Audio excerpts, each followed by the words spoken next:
रुपेश परदेसी और आपका स्वागत है creative hand and craft art and painting में। तो शुरू करते हैं। शुरू करने से पहले मैं आपसे एक बात बताना चाहता हूँ कि मेरी लाइफ जो है वो सारी आर्ट के ऊपर अभी तक की जो गुजरी है, मेरी लाइफ स्पेंड हुई है सारी आर्ट से रिलेटेड है। और मैंने फाइन आर्ट के अंदर जो भी कुछ चीज़ें सीखी हैं वो मैं आपके साथ शेयर कर रहा हूँ। बट इसका मतलब ये नहीं है कि मैं YouTube से और कुछ आर्टिकल से ऐसी चीज़ों से मैं सीख के और देख के आपको बता रहा हूँ चीज़ें, ऐसा कुछ नहीं है। मेरी लाइफ का जो एक्सपीरियंस है वो पूरा एक्सपीरियंस मैं आपके साथ शेयर कर रहा हूँ। और मैंने पहले भी आपको स्टार्टिंग में बताया था कि वो चीज़ें होती है वो बताते नहीं हैं। हम जब सीखते हैं, कॉलेज में भी सीखते हैं, तो कुछ चीज़ें होती है बताते नहीं हैं, हमें सीखना होती है। तो मेरा पर्पस यही था कि मैं वो चीज़ें भी आपको सिखाऊँ और आपका आर्ट का जो स्किल है वो ग्रो हो अच्छे से, बस मैं यही चाहता था। तो चलो दोस्तों शुरू करते हैं। हमने पिछले सेशन में सीखा था कि हैंड की मूवमेंट क्या होती है, मूवमेंट किस तरह से होती है, क्या करना होता है। तो आपको रेगुलरली हैंड की एक्सरसाइज करनी है और यहाँ से करनी है। 3 स्टेप में दिखाया था मैंने आपको याद भी होगा। यहाँ से करनी है, क्लॉकवाइज करनी है, देन एंटी क्लॉकवाइज करनी है, यहाँ से करनी है, यहाँ से करनी है, शोल्डर के पास से करनी है। आपको ये 3 स्टेप में इसकी एक्सरसाइज करनी है। और एक्सरसाइज करते हुए आपको करना क्या है, वॉल के ऊपर आप न्यूज़पेपर तो सबके घर पे ही आते हैं, तो एक रफली एक न्यूज़पेपर आप वॉल के ऊपर लगा दो। देन उसके बाद में आपको पेंसिल ऐसे पकड़नी है और उसके बाद में वॉल के ऊपर जो न्यूज़पेपर लगाया है उसके ऊपर मैंने जो एक्सरसाइज आपको जो दिखाई थी वही एक्सरसाइज आपको उसके ऊपर भी करनी है, न्यूज़पेपर के ऊपर, कि पेपर ख़राब ना हो। ख़राब पेपर के ऊपर भी हम काम कर सकते हैं, ईजिली कर सकते हैं। वेस्ट होने वाला है तो हम न्यूज़पेपर यूज़ कर लें, कोई दिक्कत नहीं है उसके अंदर। तो हमें यहाँ से पेंसिल को ऐसे पकड़नी है, देन उसके बाद में स्ट्रेट खड़ा होना है, देन ऐसे मूवमेंट करनी है क्लॉकवाइज और एंटी क्लॉकवाइज। हमें उसके ऊपर राउंड निकालने हैं, छोटे डॉट से बड़े डॉट तक जाना है, हमें राउंड ही निकालने हैं पूरे क्लॉकवाइज। फिर बाद में निकलने के बाद में और हमें रिटर्न आना है, उसी पेपर के ऊपर कर लो, कोई दिक्कत नहीं है। एंटी क्लॉकवाइज हमें उल्टा आना है उसके ऊपर ही। फिर हमें उसके ऊपर लाइंस निकालनी है, आड़ी लाइन, तिरछी लाइंस, ये सारी लाइंस निकालनी है, खड़ी लाइन निकालनी है। हमें लाइन की भी प्रैक्टिस उसके ऊपर करनी है। पर्पज़ मेरा ये है आपको ये चीज़ें करवाने का कि ये चीज़ें बहुत मायने रखती है। जब आपका फ्लो होता है अच्छे से तो आपकी ड्राइंग भी अच्छे से होती है। तो जब यहाँ से और यहाँ से, यहाँ से और यहाँ से जब आपका रिदम नहीं पकड़ रहा है चीज़ों में तो पेंटिंग भी सही नहीं होती। आप ऐसे ऐसे करके ऐसे घिस घिस के कितना करोगे। एक फ्लो भी होता है। जब आप कैनवास लगाओगे बड़े वॉल के ऊपर, ब्रश से काम करोगे तो ये चीज़ें ज़रूरी होती है। जब आपका हाथ ही फ्लो नहीं करेगा तो आप पेंटिंग कैसे बना पाओगे, नहीं बना पाओगे। तो इसके लिए ये चीज़ें ज़रूरी है और ये करनी चाहिए। इसके अंदर और एक पॉइंट है, वो पॉइंट मैं आपको अगले सेशन में बताऊँगा, अभी नहीं बता रहा हूँ, अगले सेशन में बताऊँगा। ये चीज़ें आप करोगे तो आपको पता चलेगा। उसके बाद मैं आपको बताऊँगा कि अगली प्रोसेस क्या है।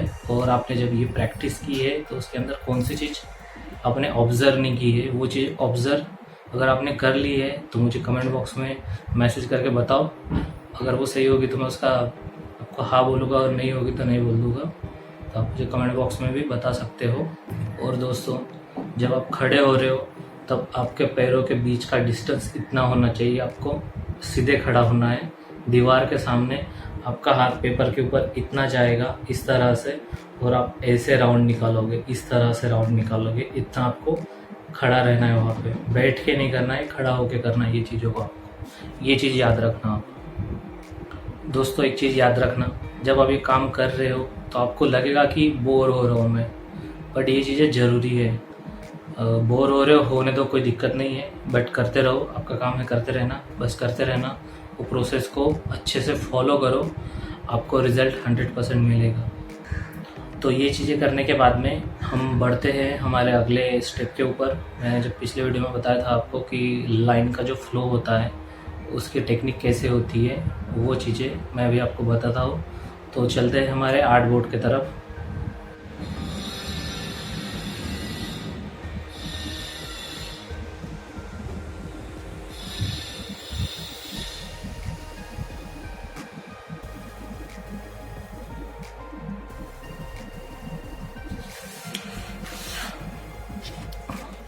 तो फ्रेंड शुरू करते हैं।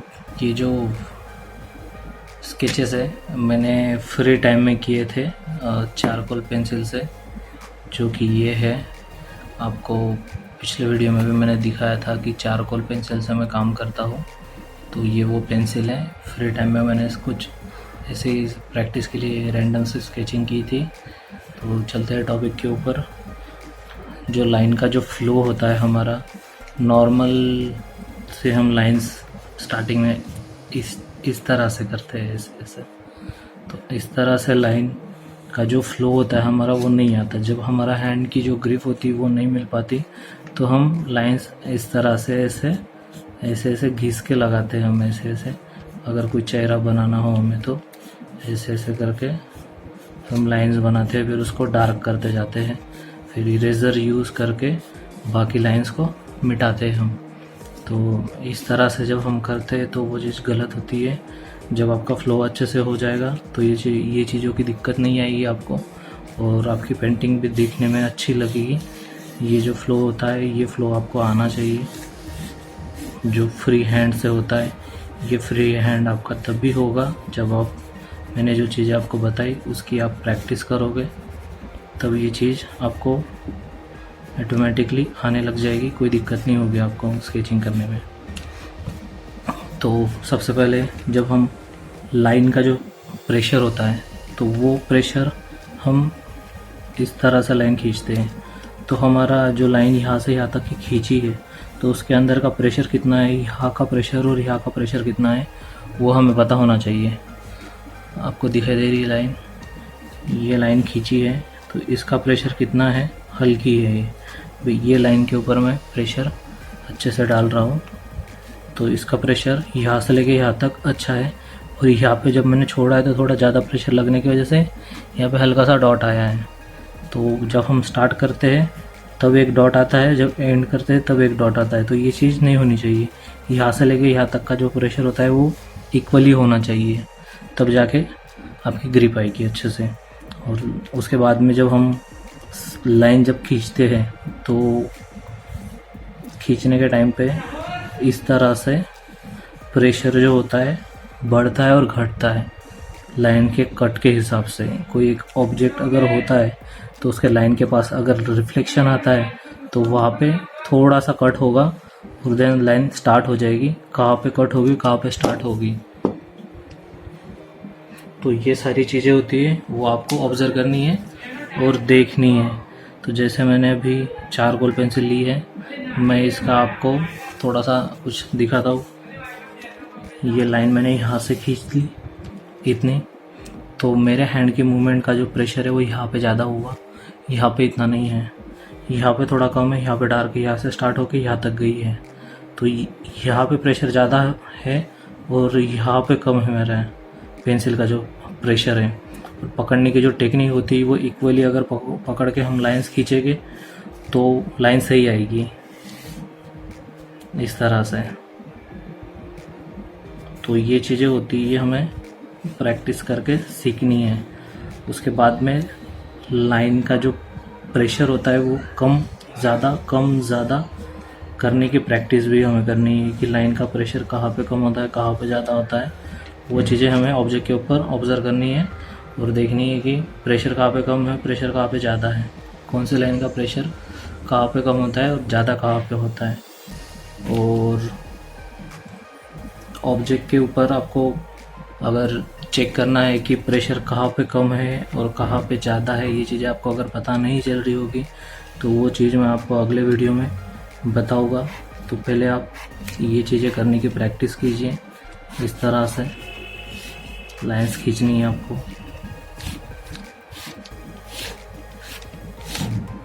इससे आपको फ्लो में रिदम आएगी। जो भी आप स्केच कर रहे हो उसके फ्लो में आपको रिदम मिलेगा। मेरा कहने का मतलब यही है कि आपको आसानी से कोई चीज़ मिल नहीं जाएगी, आपको वो चीज़ की प्रैक्टिस करना पड़ेगी। जब तक आप प्रैक्टिस नहीं करोगे वो चीज़ आपको नहीं मिल पाएगी। तो आपको प्रैक्टिस करना है। जब मैं कॉलेज में था तो हम प्रैक्टिस बहुत करते थे। कॉलेज जाने के पहले भी प्रैक्टिस चलती थी, कॉलेज से आने के पहले भी प्रैक्टिस चलती थी। हम दिन के 100 स्केचिंग करके कॉलेज में सबमिट करते थे और एक्स्ट्रा के और करते थे। तो वो चीज़ें जब आप रेगुलरली करोगे तो आपके हाथ का फ्लो आएगा और ग्रिप आएगी। उसके बाद में ऐसी बहुत सी चीज़ें हैं कि मैं आपको पूरी बताऊं, पर एक वीडियो के अंदर तो वो चीज़ें पॉसिबल नहीं है। अगर मैं वो चीज़ें बता भी दूंगा आपको तो आपको पता नहीं चलनी वो चीज़ों के बारे में। आसानी से कुछ नहीं होता, जब आप उसकी प्रैक्टिस करोगे तभी जाके मिलेगी चीज़ें, वरना नहीं मिलेगी।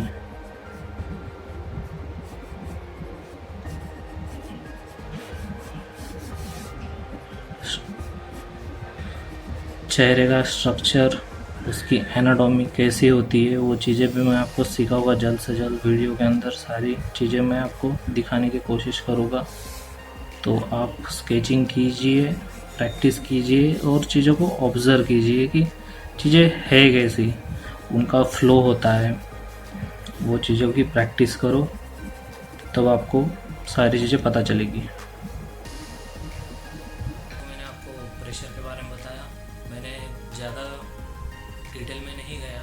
आप प्रैक्टिस करो, लाइन्स खींचो, आपको प्रेशर पता चलेगा, आपके हाथ का वेट कितना है, आप कितने फोर्स से पेंसिल को चला रहे हो।